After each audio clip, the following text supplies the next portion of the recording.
I'm so sorry I didn't give you guys notification today. I just thought I'd come on here because I had some questions yesterday about the no BS extremes and then the setters. Someone asked about the setters. Let's see if I can set this down without setting that off. So the setters set like this. They set them in there like this. Trap sits up under here. They sit facing that way. You take this, put on it, then the setters roll. Let's go back. They roll down onto here, and then you grab them by one hand, the setters, and it's set, and then you set the pan. So I just did it off camera. I just want to, because if I get caught, which I'm not going to get caught, I just better to be off camera than screw up a live feed, right? So this video is about the Black Widow stands. We're going to talk about Black Widow stands. I might show you my raccoon liquor soon. Here's the no BS. Put that jaw up. So the Black Widow stands right here, right? You're just gonna have to deal with the lights. I'm not opening the garage because of the it's cold outside. I don't feel like freezing.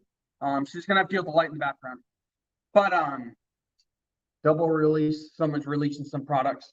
So here's the stand, and the stand fits the no BS fits on the Black Widow stands, right? And actually put them probably this way. I think they fit on there. So they fit like, see that? Let's see if I can get that in there.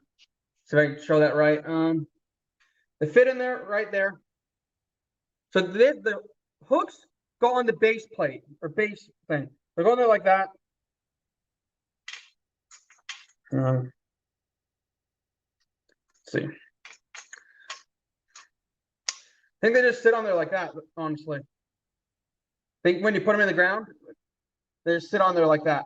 So then you can either put them in like that, or you can put them on vertical. I would assume like that. Let's see.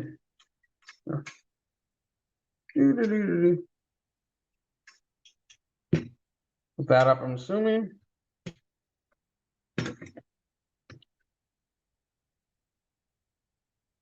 Okay. Haven't put them on here yet, so bear with me.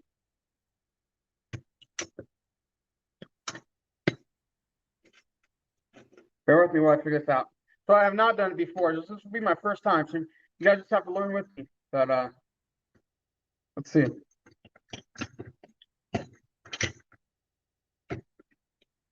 Let's see here. Come on. What is holding that?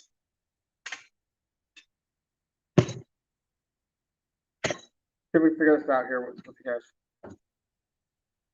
So I think it just has to sit with one jaw on the inside, like that. See that? Has to sit with one jaw on the inside and one jaw on the outside, maybe, because I can't get it to sit any other way. But that's how it's gonna have to sit.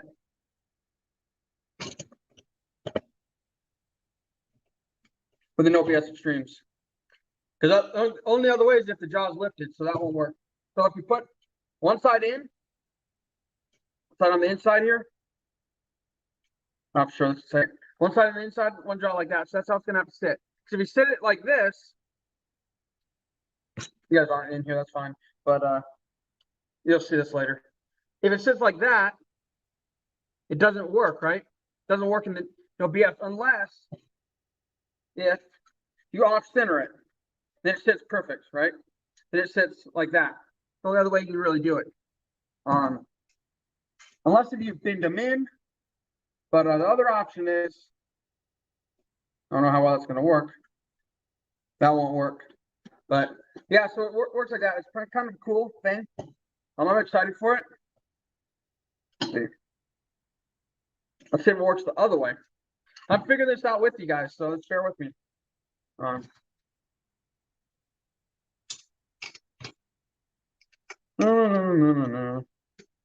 Yeah, it's not going to work on the draw side like that, so it's going to have to work the opposite way. So you have to off. Let's see if I can show you this. You're going to have to off center the jaws. It's not going to work completely centered. Not going to work completely centered. The jaws aren't wide enough, but the design of it is absolutely awesome. Just wish, see, the only thing I wish if they were to adjust it is make it so it fits fits flat in there, right? One jaw's caught there, the other jaw's caught there. It doesn't caught onto there. There's literally millimeters distance where it can't lock in. So if they were to adjust the horns and move them in, it would fit just right. Or I call them the horns, but the tips right here on both ends, if they moved them in, it would work. Even if I let's see if I can set it this way. Move it out. Yeah, it's not gonna that won't work. It's on the base plate. So bear with me. So the only thing I can say about the whittle stands is if they move these things out further or in, so they sit inside the jaws, they fit flush, right? Only other thing you would have to do with the black widow stands is if you were to, that's the way they're gonna have to work. So it's not the ideal, but it's better than nothing. If they took these points and moved them in or tilted out, the jaws would fit very even. But when I put it just right, just even, they don't work. They don't fit between the joints. They don't do anything. So you got to, it's not going to work that way. So just got to bear with me. So when you do it, what's up? Not much yet.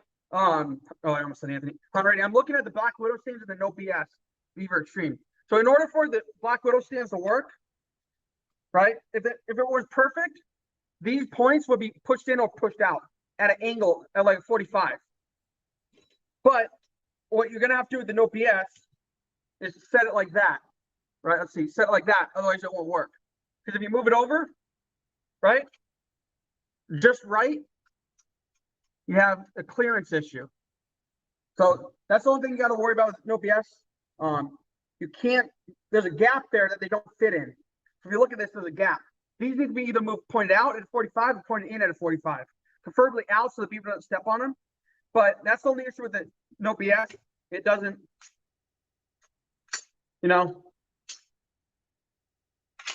yeah, and that's what Hunready said is Paraplaus will fix that exactly in the hammer. And that's what I'm gonna do. I'm gonna bend them out. I know metal's pretty forgiving. I moved this up so you can see it. Metal's pretty forgiving.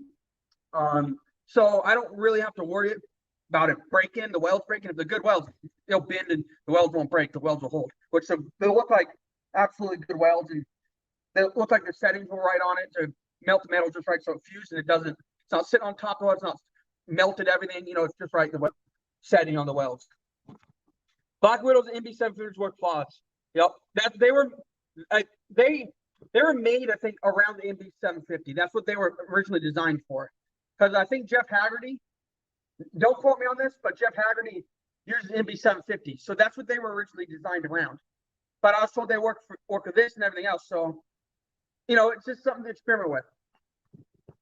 We'll look at my raccoon liquor, the stuff that's soaking in the back. But that is something you're going to have to worry about necessarily, unless we bend them. So, off-center, vertical. Let's see. Let's get that up. Horizontal. Let's get this in here horizontally. Horizontally works perfect because there's no long points on it, so it works perfect.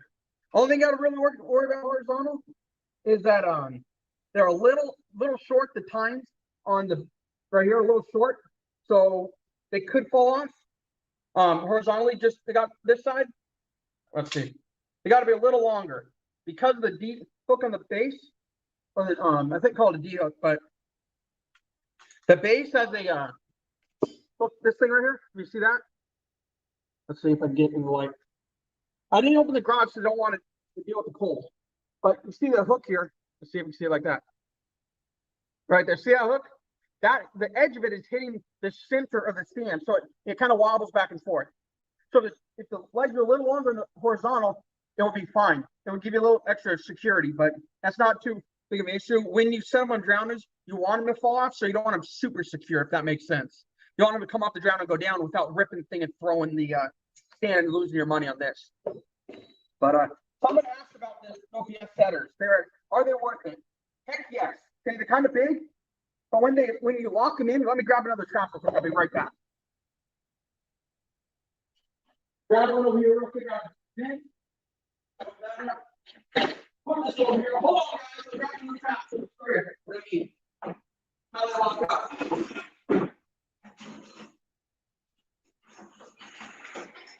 Hold on, guys, bear with me. Hold on, let me get through this side. No, that's welded on this. I think that's bear with me. I want to show you this. I was thinking about showing you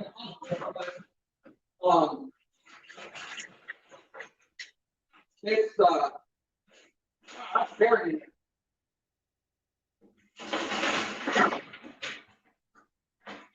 Oh, no wonder I moved around the spring. Bear with me, guys. This is the Johnson side. There we go. I'll show you how it fits in this bottom. I'll show you how it fits in the setters. So the no BS fits in the setters. So you have the setters, right? And you have a thing here and a thing there. They actually sit backwards in there. So you hook them in here in the jaw, right in the not the jaw, but the lever. Then the springs go into the little gap there. So they lock up like that. They sit in there like that. They lock up, right? I'll show you a little further back. So lock up like that. This locks on top here. That locks in there. They hook on the springs. Then I'm not going to do it, but they pull down here. And you grab it with one hand, right? And they lock up. And then you just grab it and put the jaws and loosen up with the grip a little bit like that. Not even all that. You just loosen up a little bit. They'll come up and they'll be locked. Like I said, you don't have to worry about them. You don't have to worry about like letting go of the jaws way far. Just a little bit loose on the grip, and the jaws loose enough to lock up on the dog's design. Never care for setters, just one more thing to carry. Exactly. And see, I hear people say that, but here's the thing. Everything I do, I park the truck and I backpack everything in. Traps, everything on my back.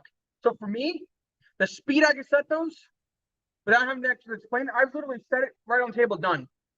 Half a second and it's set. So the speed of those, setting them is worth that little bit of extra weight for me.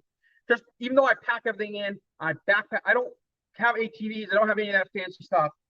I backpack everything in. The longest I walk is about 1.5 miles in and about 2 miles around, or 3 miles around. So it's pretty heavy, but I'll fill that thing up with 10 traps, put on my back as much as I can, 10 or whatever traps, put it in there and carry it. That little extra weight is worth it to me because the faster I set the leg hold, faster I move on to the conibears to set all those. I set a couple leg holds out. So, or the faster you set them with the setters, the quicker you move on and do something. If you sit there and fiddle with these, they have strong springs. So when you fiddle with them, you're sitting there pushing on, stepping on them. You have to grab the other side and not fall over, and then they're bouncing all around. The setters save a ton of time, but like you said, they weigh something, so you got to be careful with them. And if you don't want to carry weight, then you don't have to carry the extra weight. But I've said before, I have smaller hands. So in setting stuff, for example, if I would have sat there, like I would grab one side, my hands, right? My hands, I have a hard time, even stretched all the way out.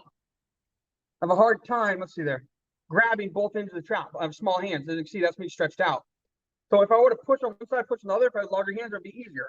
But I need the setters to set them because I have small hands. That's why I got caught in the Salvage Joe.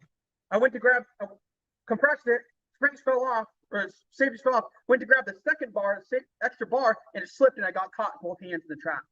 So that's one of the reasons I always carry setters now. I have locking setters for the conibears and all that stuff. Karen, let's see what Hammer says.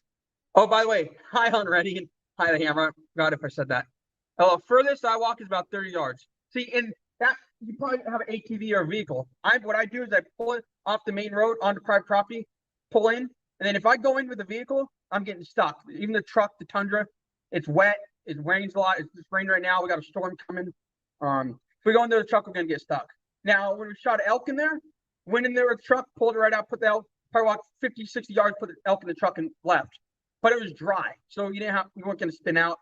The ruts in the area are real deep ruts, so they're almost half the width of the tire. So if you get off the rut or you get in the rut, you can get stuck. So you got to be careful. It's not as safe just driving around in there.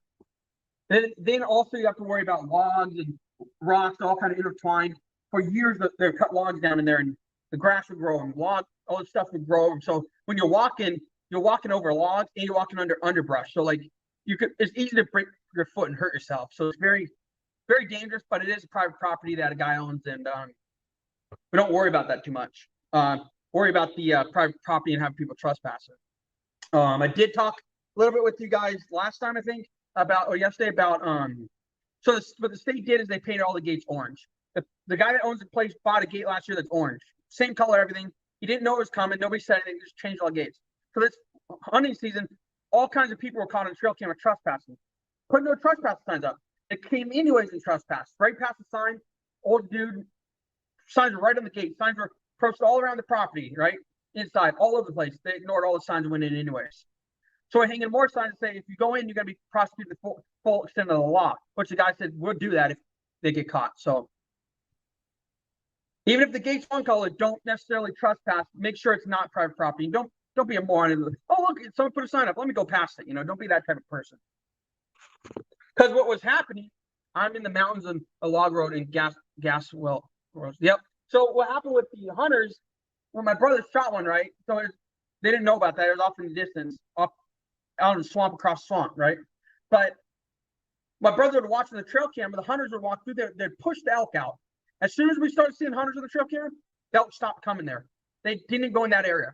We have a camera back in the swamp a little bit, back in the ways. The elk stayed over there. They did not go out in the opening. They did not feel safe anymore because hunters were walking through there. So we didn't walk through there every day. We walked through there every once in a while. So they felt safe and they didn't scare them off. Hunters started coming every day, every morning. The elk were gone. They weren't even near that camera. Whereas before they were near there every time. So my brother thinks they came through just grunting, and scaring them all away. Makes me glad I tagged ag fields. Yeah. See, thing is, there shouldn't be a problem with trespassers.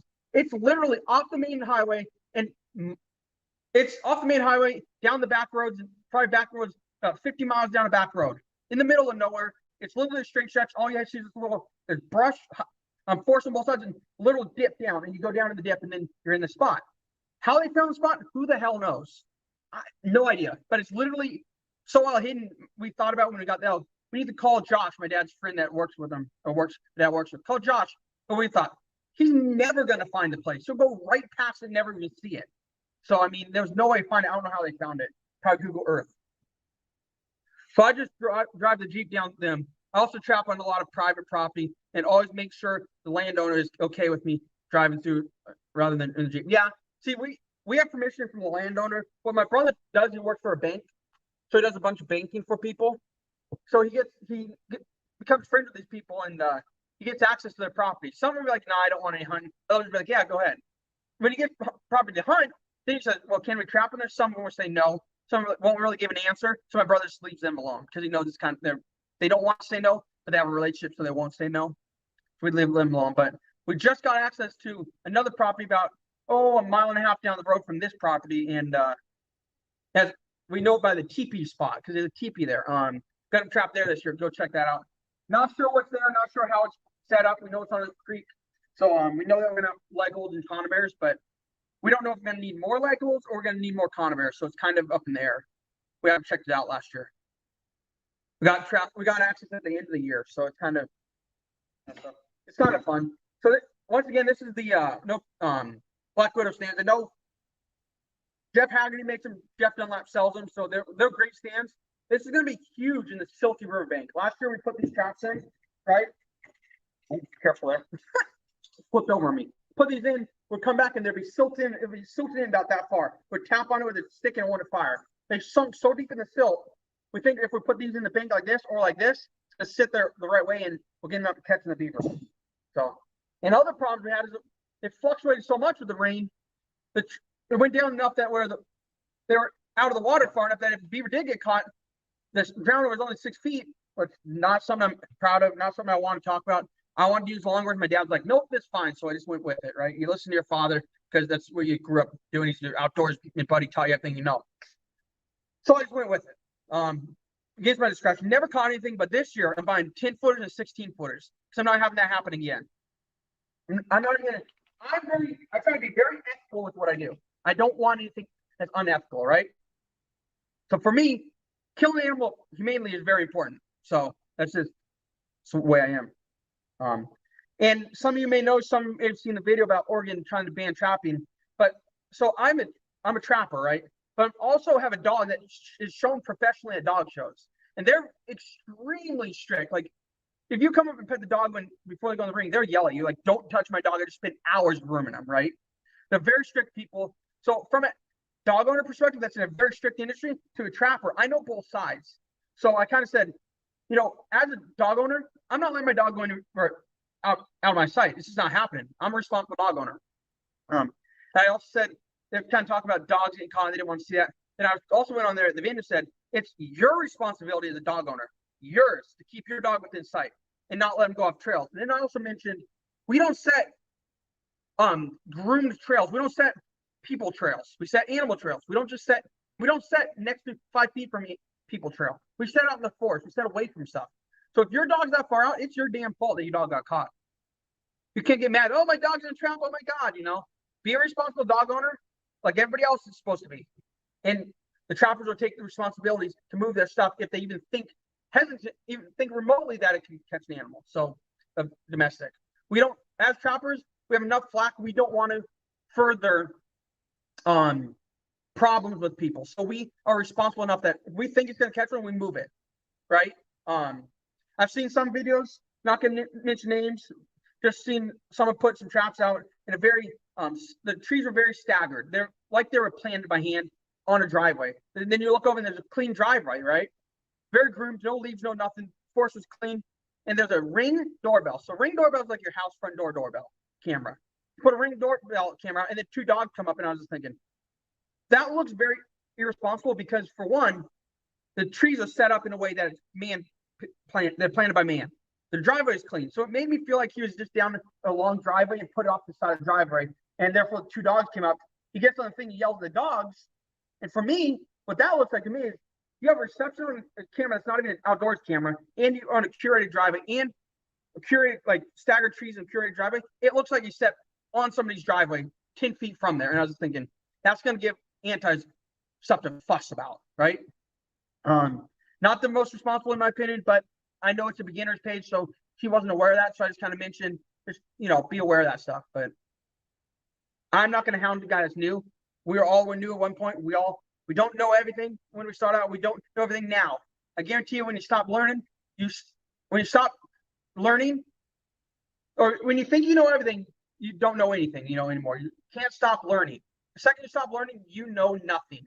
So basically meaning everything is adapting. Once you stop learning, you think you know it all, something else comes out, and then you don't know anything about that. And once you stop learning, there's stuff evolving, and you're stuck behind old times, old ways. Let's see. Where am I?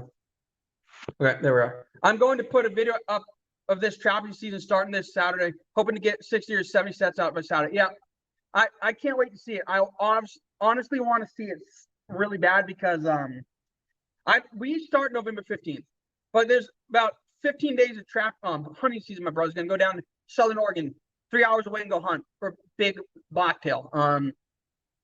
So then December 1st, steel's going to the ground. You're going to see me putting stuff out.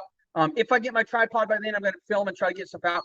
It's not going to be the best filming because I'm filming my phone, but I can't afford the GoPro. I can't afford a computer to edit, really, so I edit all on my phone. So just bear with me while I do that. I will get better at it. I'll try to do my best. I'm very capable with my phone. I'm very good at it, so I can do the best I can. I'm a moderator on some sites, and this lady was like, wow, you do a better job than all the other moderators on the computer. And I told him on my phone, she's like, you're on your phone, you're not even on a computer, and it blew her away.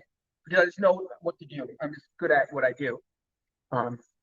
So I'm pretty good at doing that stuff, editing and all that stuff on my phone. I took editing classes in middle school.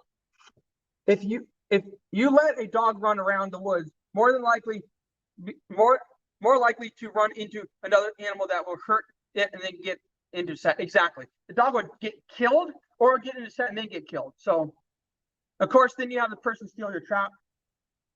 Wow, it's dumping out there. I can hear the rain hitting the garage. Dumping.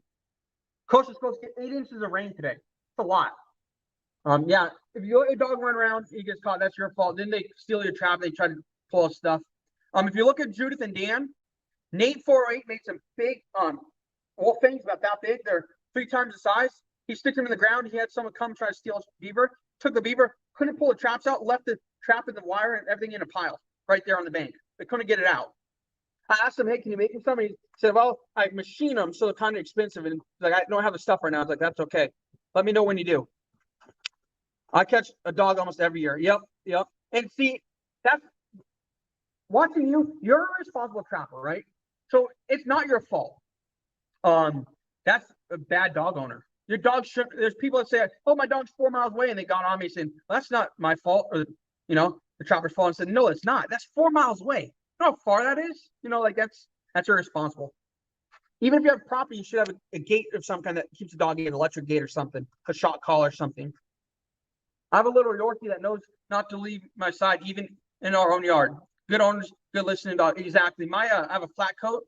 It's a flat coated retriever. It's an English hunting dog. I'll walk all over the house. She will follow me right next to me. If I walk around the island, she'll put her head between my legs as I walk and walk with me, with her head between my legs, just walking with me. As I walk, she'll be in between and I'm walking, right? She won't leave my side. She likes hanging out with us. I'll literally walk, and as I'm walking around the house, her head between my legs. I'm like, man, I gotta walk hobble because she's between my legs half the time. Good dogs don't cause problems. That are trained well, at least. That's all I'll be using in as a phone, couple iPhone. Yep. I'm stuck with my Android for a few years, but hopefully I'll get an iPhone soon. Well, I got 2 years left of contract. I've never caught a landowner's dog. I'll say that. Yep. Now, here's another thing about that that's interesting. Up in the mountains here, I met a guy when I was fishing. He rescued a dog up there, and he had the dog for years. Best dog he's ever had. So he mentioned to me that there's a dump site up there where people can't take care of the dogs. They go to the top of the mountain, the summit, and dump their dogs. And I've heard that from other people. They dump the dogs up there. What kind of person dumps their dog? Don't just dump a dog and leave it to fend for itself. Take it somewhere, try to get it a home. Don't just take it up and dump it. I can't believe people just dump their dogs. And then, that's when they get caught. And it's bad. I mean, I've had talks with people about that. It's stupid. Don't be dumping your dogs places. I mean, if you can't afford your dog, try to find it a home. There's social media out there where you post in community pages. Try to help get your dog a home. I mean, do the best you can. I don't know why people just dump their dogs places. It's not. I don't know. And then people get mad at trappers for doing stuff. And the same people that get mad at you are the same people that probably dump their dogs up there and dump their dogs in the mountain. It's stupid.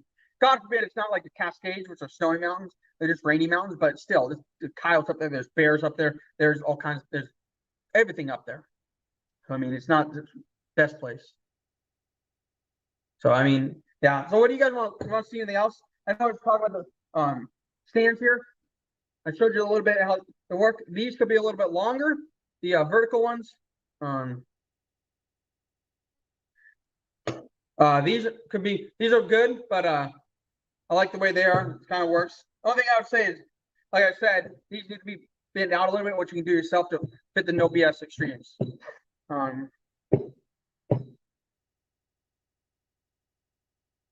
it's dumping. It has to be straight up dumping out there.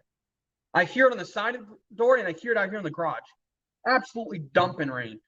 Although we're under the coast yesterday was under a foul weather warning and high seas and wind warnings. So yeah, it's supposed to be pretty bad today. So yeah, and then looked last night on the radar, and from where I'm at, all the way off the coast, about 100 miles, all rain. It's just coming. Bands and bands of rain. Solid green. Today's it's gonna rain. Hunt ready. Well, bro, got it. Run. Have a good one, Hunt. Appreciate you always being in here. Sorry I didn't give you guys a notification today. I came out here. I was gonna check on my raccoon bait. I'm soaking in there. I was like, didn't think of anything. I was like, I'll just do a little quick video. Instead of making a video and posting it, I'll go live about the stands. I just thought, why not? So have a good one. Stop in and talk to you guys a little bit. I mean, I got time all day today. Setting up stuff, making baits, waiting for deliveries that's been 14 days since I ordered it, and it stopped 17 times throughout the country before even getting close to here. That's why I don't use FedEx right now. They suck. UPS gets everything here on time. USPS has gotten everything on time, pretty close. FedEx, 14 days after ordering, still not here. So don't use FedEx. That's just don't. If you have a business, don't ship FedEx right now. It's bad. UPS, my packages yesterday from UPS came from out of a back of a U-Haul truck, so they're leasing out people. So yeah, and then FedEx is not the best, most orientated. Yes, 2 days ago I saw 2 FedEx trucks on the end of my street here driving right past each other. So there's 2 here. That one could be someone else, and they could be delivering stuff on time. They're not very organized, so don't use FedEx right now if you're shipping stuff.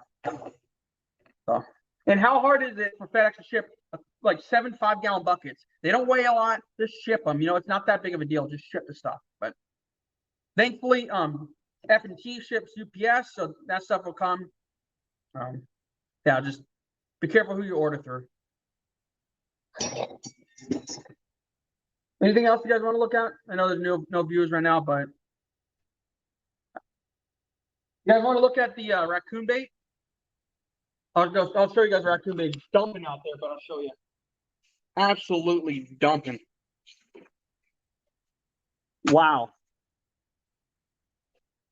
Jesus. See if I can turn this around. I don't know if I can turn it around, but let's see.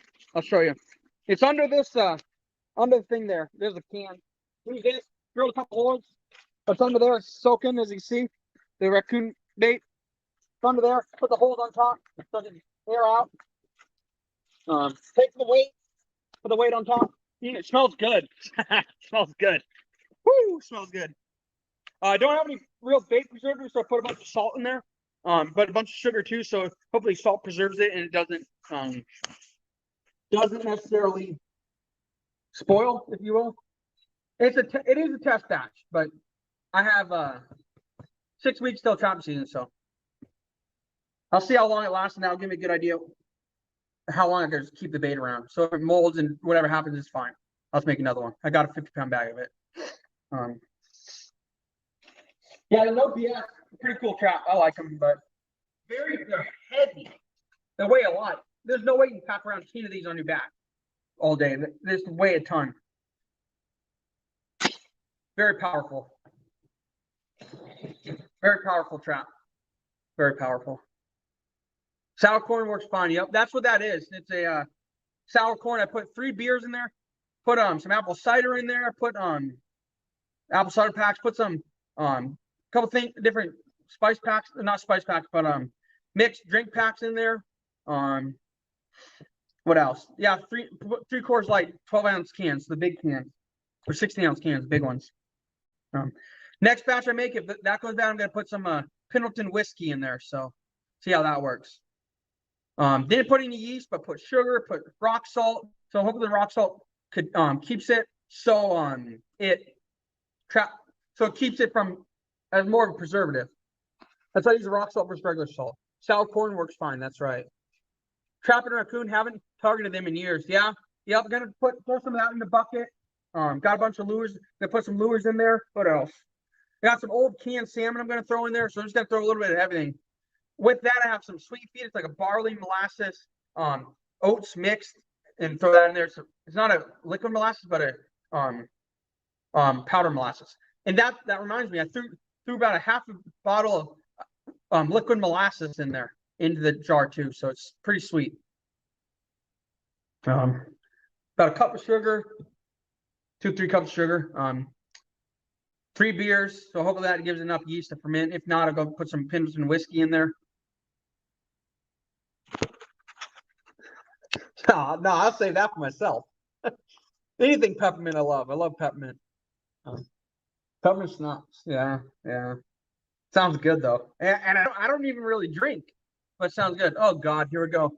Spam. Pop a titty out. Pardon the French. No blocked user. No links. Here, you want to see one? No, just kidding. I ain't showing you crap, man. That's just weird, dude. Get a life. Go get a job. Go be productive in society. Get a job. Get a job. Do something useful. Do something besides spam people's accounts. First spammer I've had. Well, broke the ice there, I guess, you know. Yeah, if you guys look for sweet jacket sweatshirts, the Dunlap ones are pretty cool. I stumbled across them. They say Death Deal in front. They say Hellfire here. Dunlap Blue is here, and they have this cool skull and stuff in the back. Can you see that? Maybe you can't. Can you see that? That's some cool stuff on there. Pretty cool stuff. I think they're like $40. Well worth it, in my opinion. A good warm sweatshirt. They have nice pockets. The quality is not cheap. It a lot of it reminds me of the you ever bought Nylon apparel? Nylon apparel, like it's like a military apparel company that helps the military. Their clothes are really, really high quality. This reminds me a lot of the Nylon stuff. Very high quality, very good material. And when I got my Nylon apparel, I was like, I've never had such nice sweatshirts in my life. This reminds me a lot of the Nylon. See, Budweiser 25 ounce. Yeah, yeah. I have the same one. Same one? Yep, yep. I want to get the one that says Fur Brigade on it too. Absolutely amazing. Fur Brigade. Yeah. I just love it. It says Death Dealer, and I'm in Oregon. I'll go wear it to the grocery store or something. People are like, give me looks and all kinds of crap. Yeah, and in my mind, I'm thinking, go drink your chai, latte, or tea, and enjoy your man bun. I'm gonna go kill shit. You can have a nice day sitting in Portland, sitting on the street or doing whatever the hell you do. I mean, no offense. You can stay there. No offense to you. No offense to man buns. There's people that are man buns that are wicked cool. Okay, there's no offense to that. But there is the people that that are in Portland that are not productive in society. Those are the people I'm talking about. But does your season open? So for me, it's November 15th. But like I've said before, I trapped my brother and dad. They always come along with me. My brother is going to go on the 15th, go down to Medford, which is east or southern Oregon. Go hunt a big blacktail, big one, probably 6 or 7 point blacktail. And then come back, and by December 1st, I'll be putting them in the ground, putting them out. I don't know if I'm going to film putting them in the ground necessarily. It depends. Depends if it's raining. But there's a lot to put out, and I have more this year to put out, and I'm really in a rush because my brother and dad put theirs out. They have less to put out, and I'm in a race to put mine out before they're getting it done by the time they're done. So it is a race to get it out. Man, fun. There's a race to get out. You haven't seen that comment. I'll show you in a second. Maybe you can't see it. But yeah, race to put them out. So I'm always the one that feels like I'm going to get left behind if they leave because they drive and I'll be screwed. So it's kind of a race, but I'll try to film some for you guys if I can. Got to get the tripod. The daughter and I are at the Pierre Rins that got hoodies and shirts off him and Sarah. See, Sarah, I'm really impressed with Sarah and Jeff. You know, as someone that, bought other brands, kind of bought some Dunlap, heard tons of rage about Dunlap, so I bought some Dunlap. I wasn't really full born into the trapping early like I was this year. I didn't really get to talk to them. I didn't follow them on Facebook. I didn't add them on Facebook. I just kind of did my own thing. Kind of small time, nobody that just did stuff. Still nobody. I don't have a lot of followers, but still try to talk to people and be social. Talk to Sarah. I've been showing her a bunch of support. She's helped me out. I've called her on the phone, talked to her on the phone. Of course, talked her ear off. Like you see, I'm talking a lot here. Talked her ear off, and I told her, sorry, I talked her ear off. I just wanted to talk to another trapper, somebody have, talk to. Super friendly, super amazing. Highly recommend her products. Highly recommend her line and then Jeff too. They're great people. Honestly, I've dealt with a few different people in the industry. There's great people out there, but Jeff Dunlap and Sarah are up there at the top of my favorite people. They've supported me on this channel, and I've supported them. So we both support each other, and I'm not sponsored by them, but they've gone out of their way to thank me for helping them. They're very social with me. I appreciate people that, hey, thanks for helping us. Thanks for getting the word out there. I appreciate all your support. And that means a lot to me when people do this stuff like that and appreciate me. And I appreciate them more than anything in the world. Man buns. Yeah. There's a huge stereotype behind man buns that, they're hippies. But there's a guy I know, he has long hair. His nickname is Hippie, right? His name is Brian Hippie. That's what he goes by. And listen, he's one of the coolest dudes, baddest dudes. Drives a motorcycle, goes out, does all kinds of stuff. Great people, knows that I trap, fish, and do all stuff that normal person would be against, like average person would be against. He supports it. He talks to me. Great guy. Absolutely amazing guy. Knows how to put his feelings aside. If anything hurts his feelings, aside to have a conversation with somebody. He's like a real adult. He's a real adult, You can put your feelings aside and have a conversation. Actually, he's a decent human being like that. Great guy. Are you strictly a water trapper at this point? For me, the majority of my stuff, yeah. I don't do it like besides raccoon buckets, besides some trail sets around the swamps. I don't go out targeting land stuff.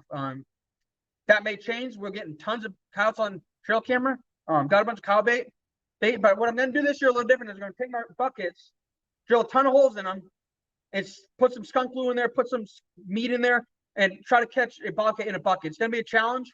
But I have had bobcats on camera. I know where they're at.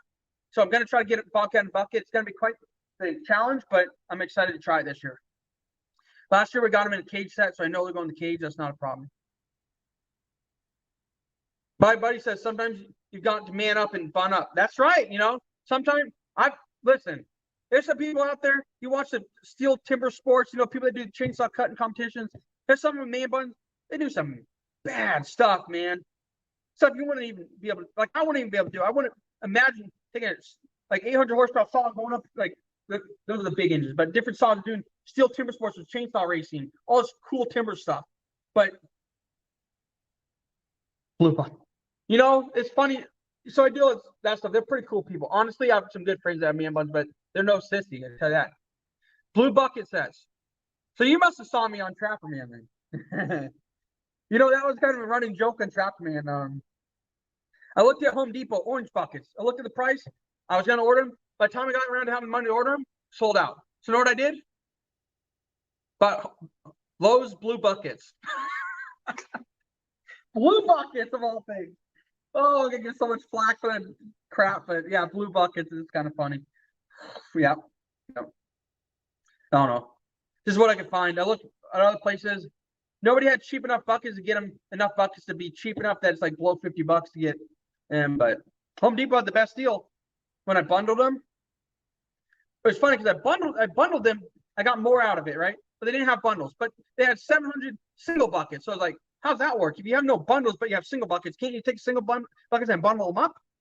Isn't that how that stuff works? But whatever, Home Depot. Hardware store. Home Depot. I don't know if you know what Home Depot is. It's a hardware store. But yeah, blue buckets. That's funny. That's really funny, actually. Makes me laugh. Oh, that's funny. You want to see something kind of funny? Yeah. Please be careful with the meat in the buckets. Bird hunters and hounds guys won't be happy if you get. See, that's the thing. Where I'm trapping, there's no dogs. There's no dogs. It's way off the beaten path in the middle of the forest. Middle of nowhere. Like I was talking earlier, I don't even know how a guy found the spot to trespass there. It's literally there's a straight stretch, and then you pull up and you dip down. And it's a huge dip off the main road. Just a little cutout, and you pull in there. No clue how the guy found it to trespass. It's private property. And I was blown away that they even found it. Literally, you go through 5 towns, and the towns are probably a mile long. And there's one church, one grocery store, and that's it. That first town, 3 or 4 houses. So they're in the middle of nowhere. So I mean, yeah.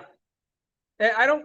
Now, obviously, if I go set where 5 minutes from the house here, I'm not using meats and I'm not using products like that because I know that farm has cats and dogs, and I'm going to put some down by the swamp, and no meat, nothing like that. So I'm going to be very careful with that put in there because I don't want to catch such dogs. That guy's a really good friend of ours. I have blue buckets. Yep, blue buckets is the ring. Like something else people kid about, but I can't say that on here. I might get in trouble. I'm on Troutman as well. Yep, Troutman is a good site. Can you guess your username? Let me guess. Sean? I don't know. But here's something that's kind of funny. So my dad works at a golf course. There's golf tournaments out there. So one day we took home. One day there's some extra stuff sitting around. So my dad grabbed this. Quiet, please.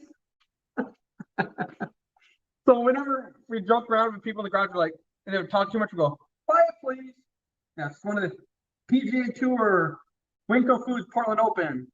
One of those funny things. Hello. Let's see. Back to work, man. Have a good one. YouTube, man. Have a great day, bud. Hello from Kazakhstan. Hey, fun thing about Kazakhstan. I went to school with a girl that is from Kazakhstan. So that's pretty cool. Small world, huh? She's a great friend of mine. Absolutely incredible lady. She grew up in Kazakhstan, came here as a foreign exchange student, and now she lives in the United States. She's a cool chick. Honestly, she's pretty dang cool. She's a nurse now too, and she's getting married. So kind of cool. So hey, outdoors with Big Matt. I still like that catfish. I know. That's what we talked about. The guy holding the catfish. Your profile picture is pretty cool. That catfish on the structure. Yeah, so I thought it was kind of cool that I was just gonna tell you that I have a friend from Kazakhstan, and it's pretty cool. Absolutely, absolutely one of some of the friendliest people you'll ever meet. I know there's a lot of hate behind people. Oh, Middle East are bad. You know what? I don't judge people, and when you get to meet people from the Middle East, amazing people, so friendly, and invite you in. You know, they'll invite you in the house. They'll feed you. They'll cook for you. They do all kinds of amazing stuff. Absolutely amazing people, and definitely appreciate this lady. She's a good friend of mine. No hate from me at all. No hate whatsoever. No hate. I mean, I have friends from all over the world. I have friends from parts of the world. My neighbors are from India.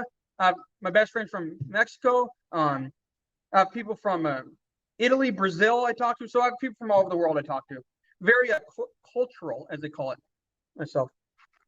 A village I live in a village, by the way, and I'm a hunter and crafter. Awesome, awesome, awesome. What kind of stuff do you hunt over there? I know they have like, I can't say for sure, but I've seen some like the TV shows where they hunt out there and stuff on exotic hunts. What kind of stuff do you hunt? And what kind of stuff do you craft? I love it. I was gonna say I'd love to see it, but I don't know how I'd be able to see it.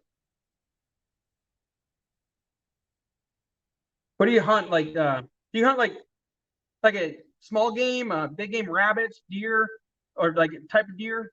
Um, what do you hunt out there? What's your favorite food? I'm really interested in that. And I'm impressed that you know, did you? So let's just put it this way: did you go to school? Or did you like go to college, or did you go to college at all? How did you learn the English language? That's what I want to know. That's kind of cool too, because you understand me and you just type it. So I'm interested. You're what I would say is you're multicultural. You understand English. You speak. Just type it. So that's pretty cool to me. I'm very interested. Live in a village by I live in. That is incredible. And I'm over here in the Pacific Northwest of Oregon in the United States, very top corner. And I'm reaching Kazakhstan. That's pretty dang cool. Isn't the internet fascinating? Such a fascinating place. You reach all corners of the globe. It's so cool. See, I use bow and arrows, and sometimes I use my family's pet eagle to hunt small mammals like rabbits. So would that be considered a falconer? I know they call them falconers here, where they do the birds and stuff. My grandfather used to do the falconing stuff with the falcon. He was a falconer where they have the falcon go catch stuff. That is awesome. That is a lost art, the falconing stuff, where they do the falcon and the eagles and the bird handlers. That's a very lost art out here in Oregon in the United States. That's awesome. See, what I love about multicultural and other countries and other things they do, they're resourceful, like using your eagle to hunt small mammals. That is so smart and takes a lot of training and stuff. That's awesome. That is so cool. That you use your eagle to hunt rabbits. It's awesome. Awesome. Awesome. Wow. I'm kind of starstruck. That's awesome. It blows me away. Definitely, I wish people would bring back like falconing, where you control the bird and the bird go get something and it lands on your arm. Kind of like you do with the eagle. Out here they use them with falcons and it's called falconing. I wish more people would do that stuff. Kind of a dying art, but it's such an interesting art. It's an art that you only see like at the zoos with some of the animal sanctuaries. I'm I'm 19, so I'm a special person sort of.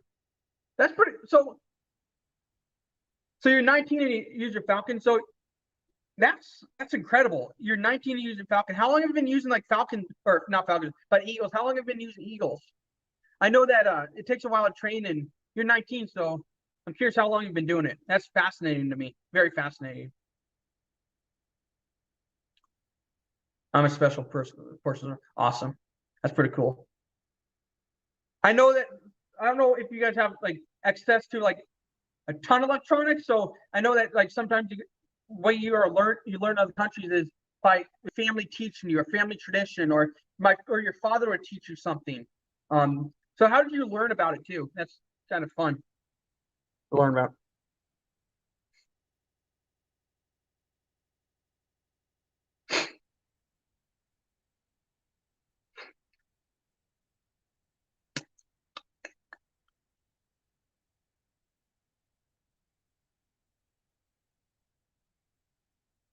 That's so cool though. You go back to this comment.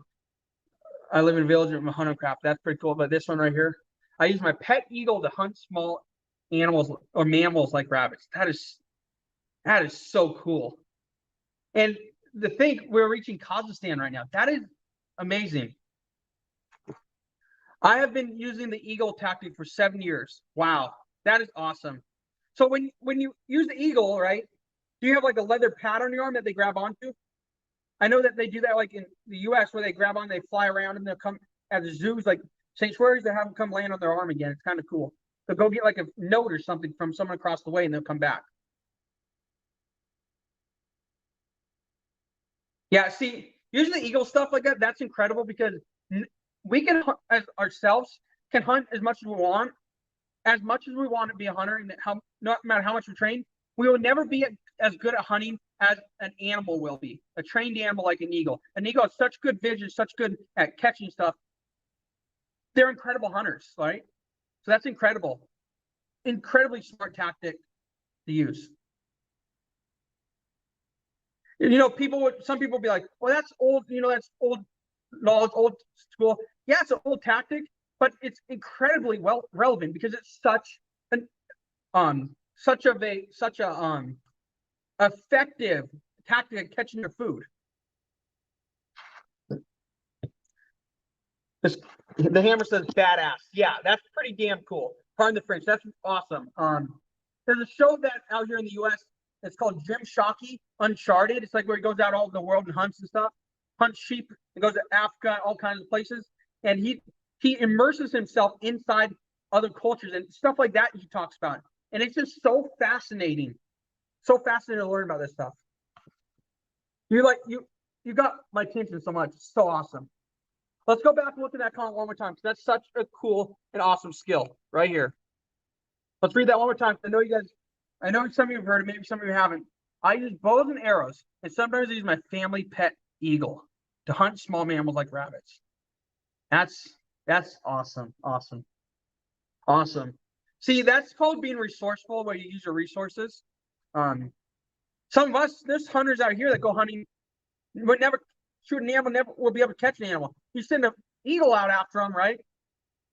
That eagle has so much speed and so tactical, so good at getting what he wants. He'll get in. You can't beat an animal hunting another animal. Hunters can shoot stuff, hunters can do stuff like that, but they're not as effective as other animals hunting other animals. The vision of eagles is incredible.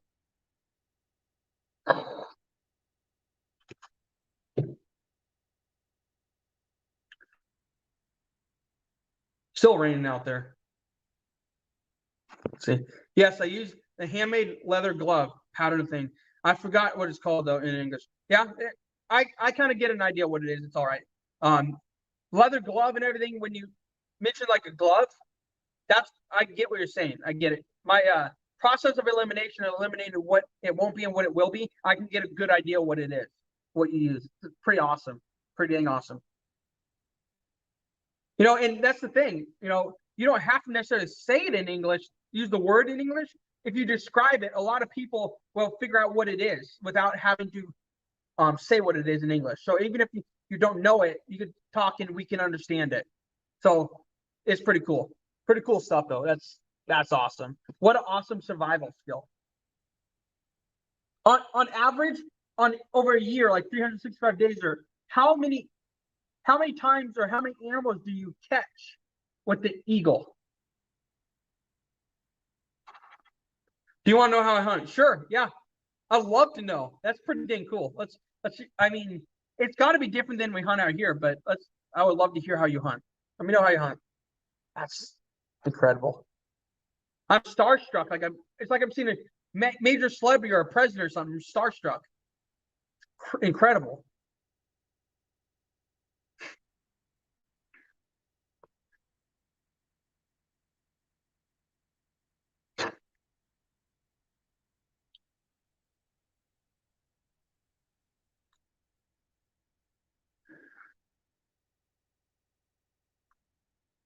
See what else? Let me grab something real quick. Show you guys something. What can I show you? Yeah, so the beer that I put in there, let's see. Let me look in the box. It doesn't say. 24. 12 ounce. Each thing is 12 fluid ounces. Let's see here. My eagle catches 3 or 4 rabbits per day. That, man, that's pretty cool. That's awesome. Awesome. Funny thing, I've never had rabbit, but I've heard it's incredible. When cooked right, it tastes good. So when you cook them, do you dig a hole, put them in a pot and cook them underground, or do you cook them above ground? I know different people do different things in different countries. My eagle outdoes my hunter's dog. Yeah, eagles are incredible, man. They're cool stuff. Pretty cool. Let's highlight this comment again. That's pretty dang cool. Is that so? The picture there, is that your eagle? Wow, that's beautiful. Wow, that is awesome. Is that your eagle?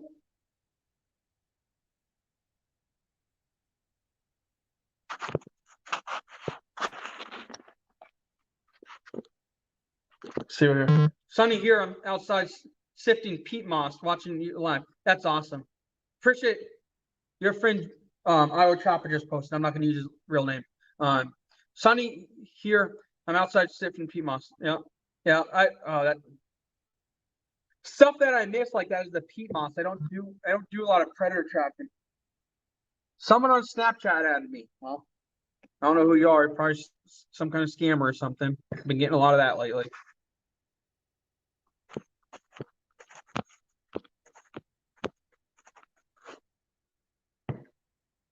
I hear a bird outside of some kind. Here you go out. Yeah. Yeah, I was seeing the dogs on the ground. The eagle can fly. Eagles fly fast, so they can catch prey. And they have the big claws, so they can grab them too and get them for you. Incredibly effective hunters. All humans wish they could hunt like an eagle can. You know, wish they could see as far. Wish they could fly above and catch them. They're just unbelievable hunters.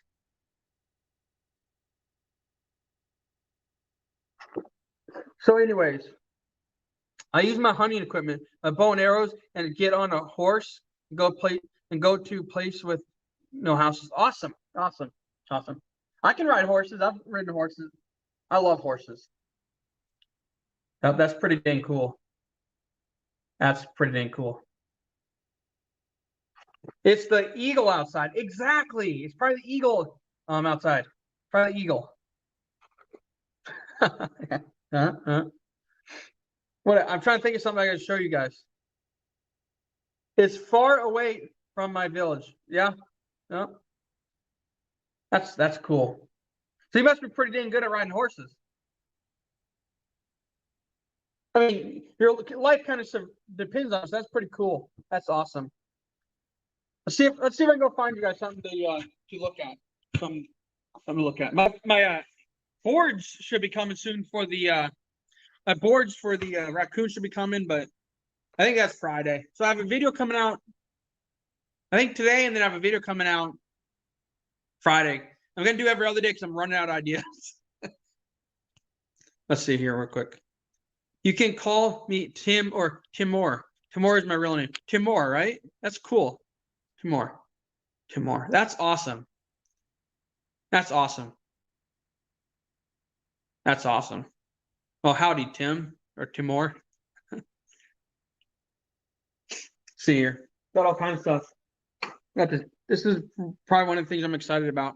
Is this? It's called Cherry Mag or Old Tea Cherry Mag.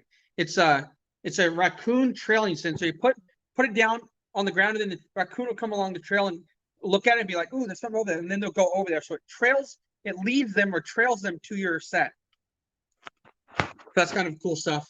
I don't know if you can do that stuff in I got a splinter. I don't know if you can do that stuff in Kazakhstan or not.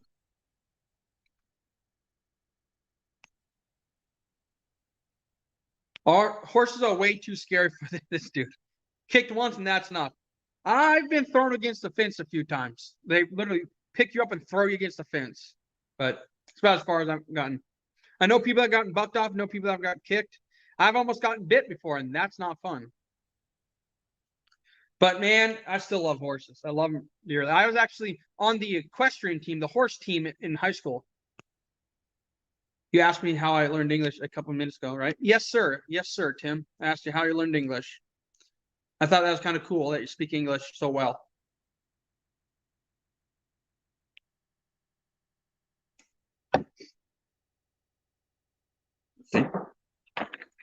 Oh, we have a Trapper J sighting here. Trapper J raccoon lure. Find them on YouTube. Another Trapper J sighting. Trapper J's all predator lure. Looking forward to using that this year. See what else is in here. Honestly, that's definitely my favorite food lure. Yep. How did I know it? I didn't even look at the label. I just smelled it. Bucktooth food lure. Sawmill bait creek lure. Or Sawmill, what is it? Sawmill Creek bait lure. I always get that backwards. But this one's a fantastic food lure for beaver if you're interested. Check that one out. See? Backwater. Whew, it smells good. Actually getting quite hungry.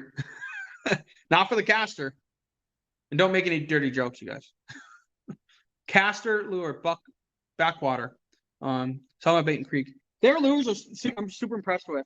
Definitely impressed with their lures. Let's see. We got the old standby here. Big Pile Beaver Lure by Dunlap. Definitely top of the line stuff. We got the waterproof lures here that I use. I got a little array. This is the Linens waterproof muskrat lure. Then you got Linens otter lure. What else? Mud Road from Catch Bros. What else? Just pure muskrat glands. Ooh, that's leaking, I think. Look at that. Dude, that's old. That's old leakage. That's not even new. Did that break? No, it didn't break. That's just old. Tim Caven's lure. Can't remember the name of it. Timber, I think it's called. Then of course, well, that wasn't muskrat glands. That was old stuff. But here's the pure muskrat glands by Catch Bros. Muskrat glands. I put some of this out last year. I learned English in school in a different village. It's far away from my village. That's cool. That's cool. I've heard English is one of the hardest languages to learn, and it's definitely something that is very useful. This one's one of my favorites here for muskrat. It's a TB Gannon muskrat paste. Very, very good smell to that one. I like that one a lot. And you got the coyote lure here. Coyote lure, coyote gland by Carmen. They make good lures. Friends call them. Then you got the bobcat lures here. Milligan, and you got Marsada, whatever they're called. Sorry for the ring when it's loud. I know. Got a bunch of lures here that I'm not going to use anymore because I had a fallout with the company. I'm not going to talk about that. We're not going to trash talk any companies here. And yeah, that's all lures there. I have a bunch of lures here. This is mouse meat based. Mouse meat. A shoe traps, another good one. Doesn't have a lot of skunk smell to it. This one has skunk smell to it. The Heartbreaker. Let's see here. Heartbreaker, predator bait. Mouse meat baits. This is the one shot. This is like a liquidized predator bait. So I think it's like putting liquid melted down or whatever you call it. It's all liquidized in one shot. So So guys, I got to get off. I'm getting blown up by 2 different people, and that need my help. I need to go mod for this person, and then I need to call my friend back after that. So I got to get off. But the last thing I want to show you is the banana split. Banana split DP sauce from She Traps. They just got another message. So yeah, she's gonna need my help. So last couple lures here. She Traps cotton candy. Another one just came in. Midnight Desire raccoon lure, and then of course She Traps beaver lure, which is top of the line. If you want a pint of this, she has it on her website for $80 at shetraps.com.